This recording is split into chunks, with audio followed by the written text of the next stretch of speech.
Benue State, where the state's emergency management agency has responded to protests staged by communities in the state's internally displaced persons camps over hunger and deplorable living conditions. SEMA claims the protests were politically instigated. The demonstrators occurred just hours after the First Lady of Nigeria, Senator Oluremi Tinubu, announced a 1 billion naira donation and relief materials for the state. The donation made through her Renewed Hope initiative was intended to assist families affected by recent attacks, particularly one in the Yelwata community that claimed over 100 lives. However, IDPs at camps like International Market in Makurdi report that relief materials, including those from generous individuals and organizations, are being diverted by camp officials, forcing them to starve. They also highlighted issues such as inadequate shelter, lack of medical care, and poor sanitation. Let's take a look.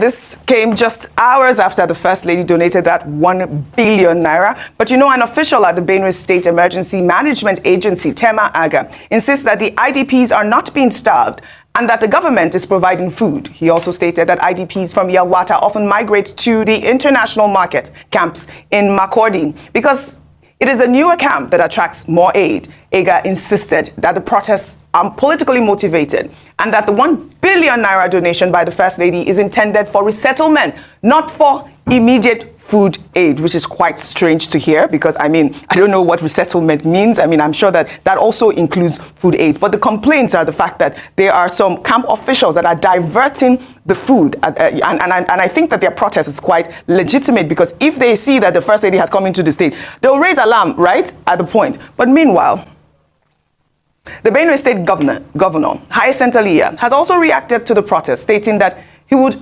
ensure the 1 billion naira donated by the First Lady of Nigeria will be distributed appropriately.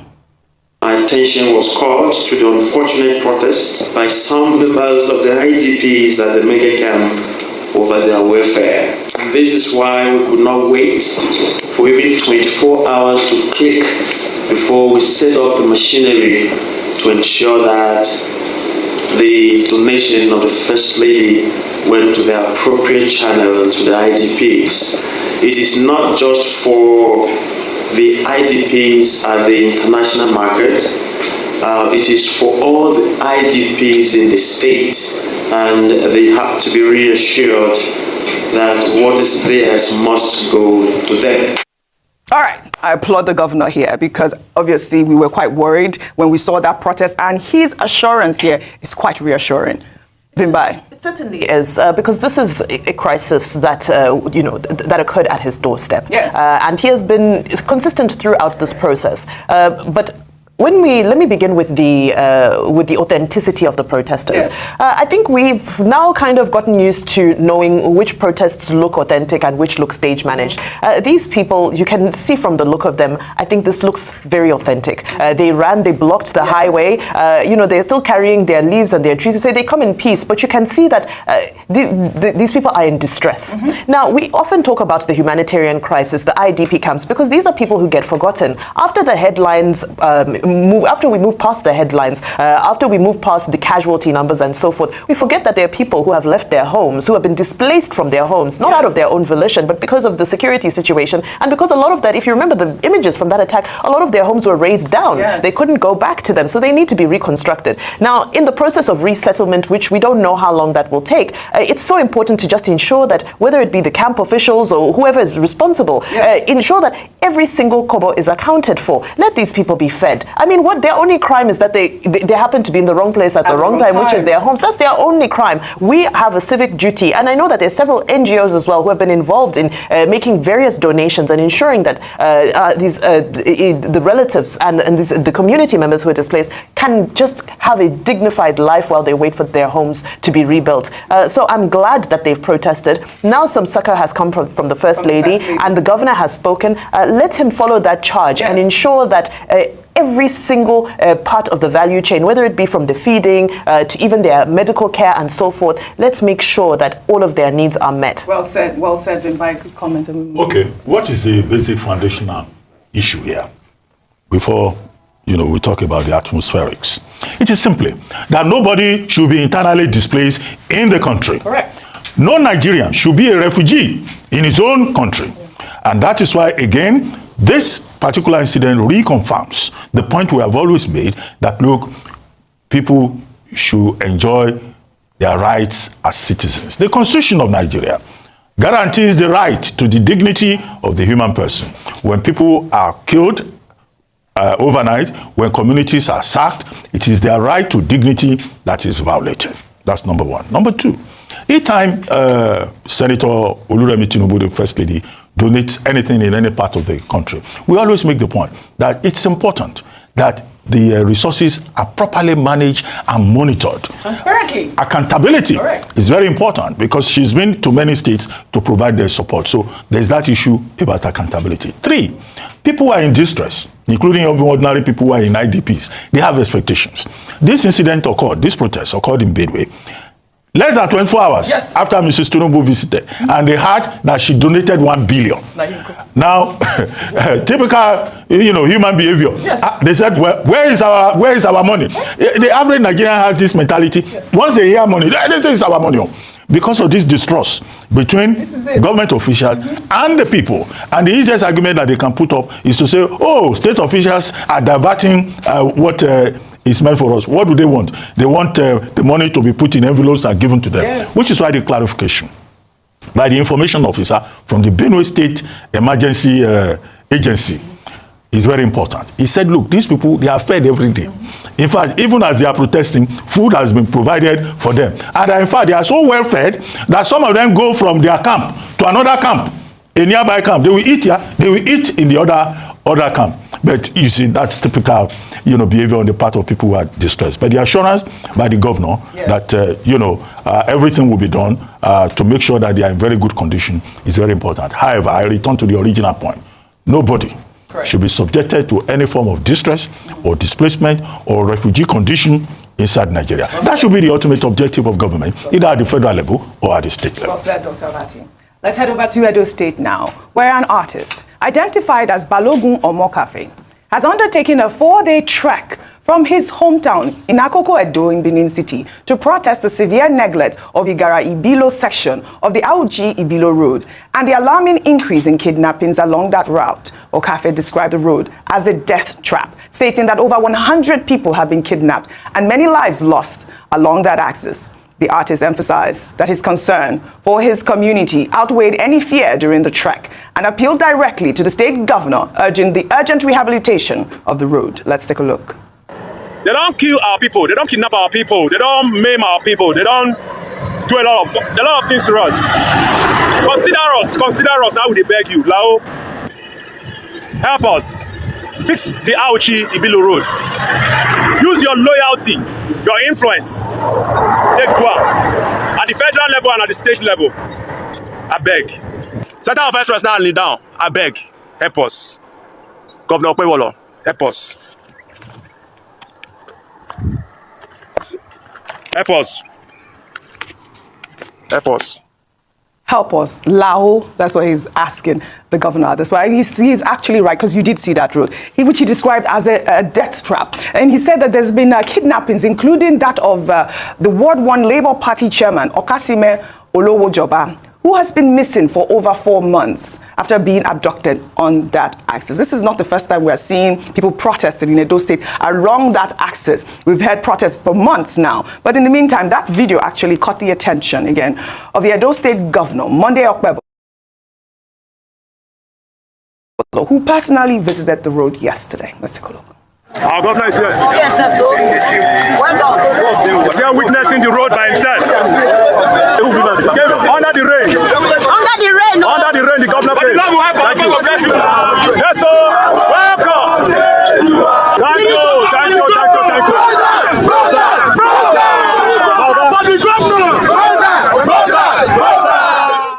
All right. right. I mean, this is not the first time Monday Okpebolo is actually visiting this road. You're cracking up. What is it? Is it the three busa? Background commentary. Yeah, under the rain. I mean, that's what you do as a leader, right? Come rain or sunshine, you go out for your people. And it's good that he actually responded to that video. You saw the activist right there as well, and he was happy to hear that the governor went there. But it's not the first time that we're seeing this actual road. And this is why I thought to highlight it. Yes, 2 days ago, we did highlight the Benin bypass road by MC Oz, correct? That's his name, the content creator. And you know, I believe that they said that that actual Ibilo road is a federal government road. And I believe 3 months ago, Okpebolo had promised to look into that road. I mean, this is the Benin bypass.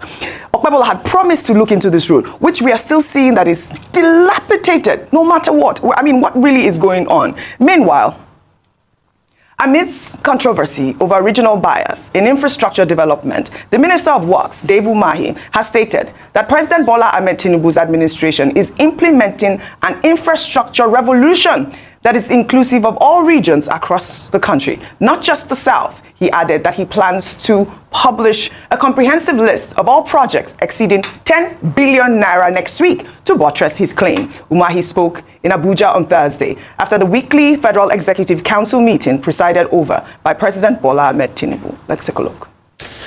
Mr. President has done extremely very well in road and bridges infrastructure. And I promised that I was going to publish all the projects that are over 10 billion across the entire country. I'm trying to be very correct in what I'm doing, and so that will come next week. And you will be able to see the great things that Mr. President is doing. No section of the state or country is left out in his infrastructure development, road and bridges, wise. And all right, Dr. Abati, over to you. Okay, very quickly. Earlier this morning, I had read a statement from the Minister of Works, Minister Dave Umahi, that in fact that Benin bypass, that it's on a palliative contract, and that is the CCECC that is involved. But the basic point needs to be made. Okay, the second point that he has made now is that there are projects all over the country, and that there is no discrimination against anybody. And that next week is going to give a comprehensive list of all the projects of the federal government that is over 10 billion naira. But let this point be made about standards. Now, if you check some of these routes, you check the previous government, maybe the previous government, the previous administration also awarded contract. The previous administration before that one also awarded contract on this route. But you find a situation whereby some of these roads are awarded, and then, after 2-3 years, the next rainy season, the roads are washed away. That's the thing about standards and quality, which is why I think it's instructive that the person who is Minister of Works now is an engineer. Yeah.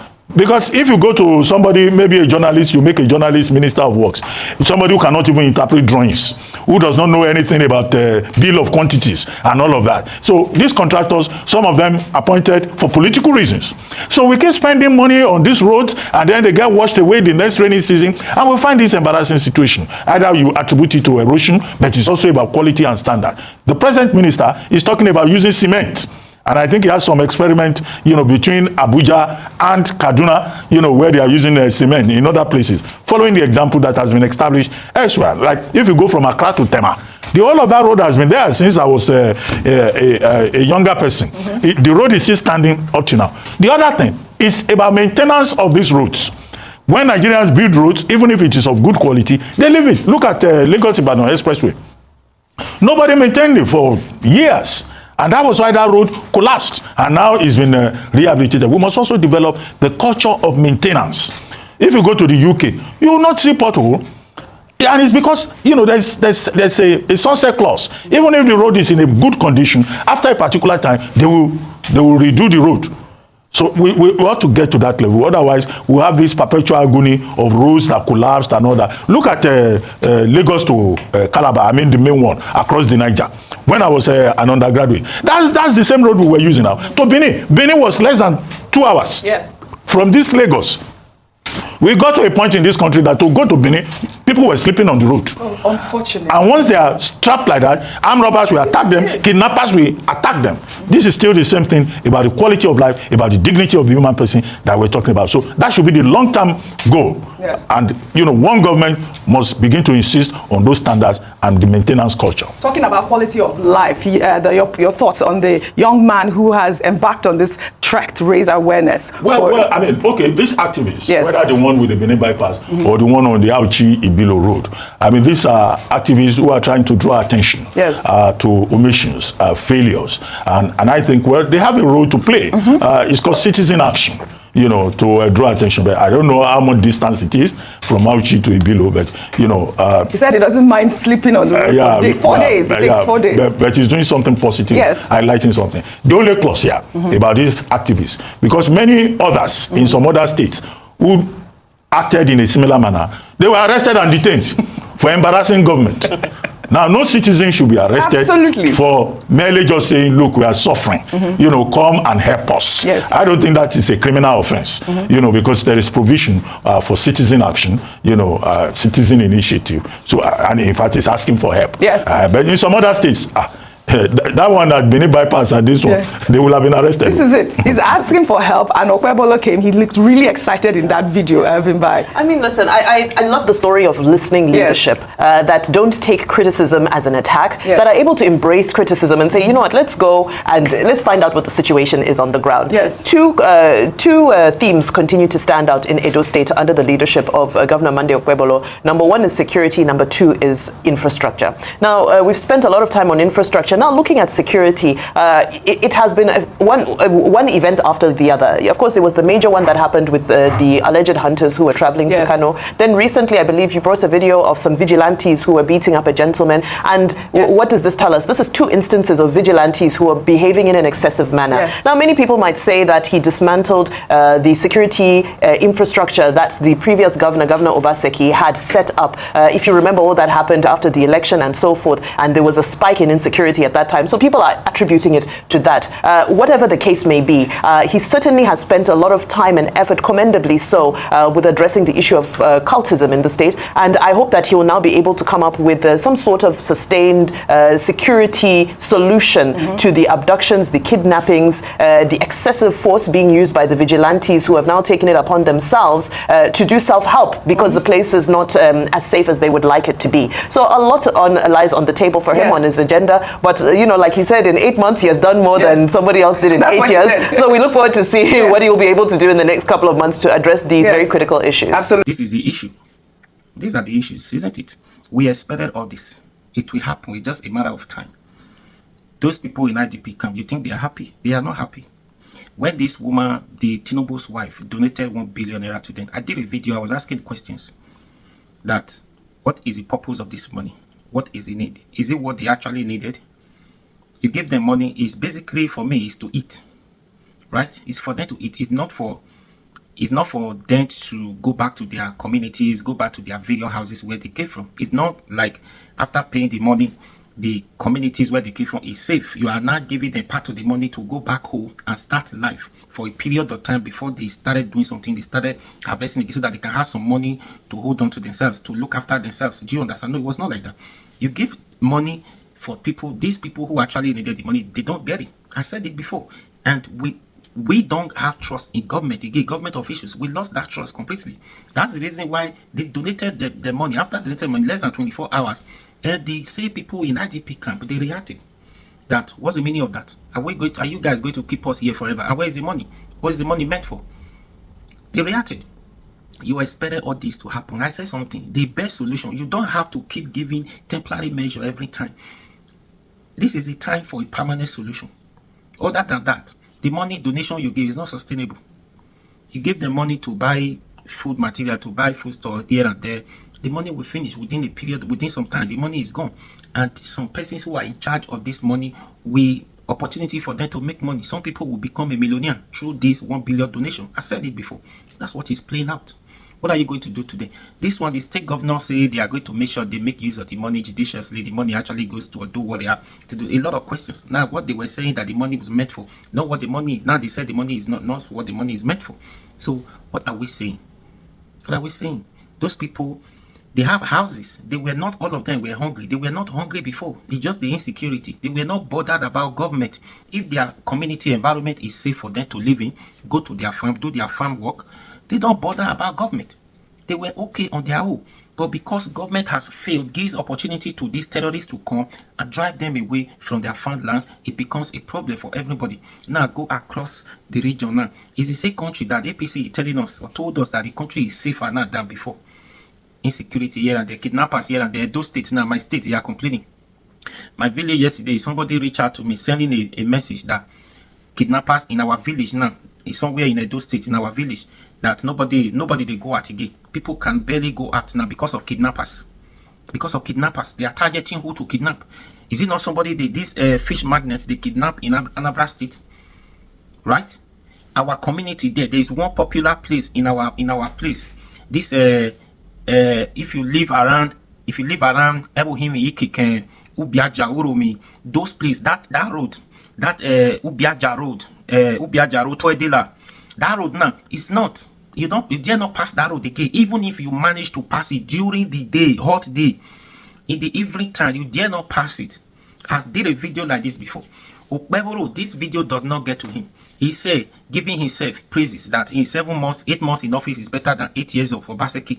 During Obaseki, at least for some time before Itabaru, it was still motorable at that time, at some point.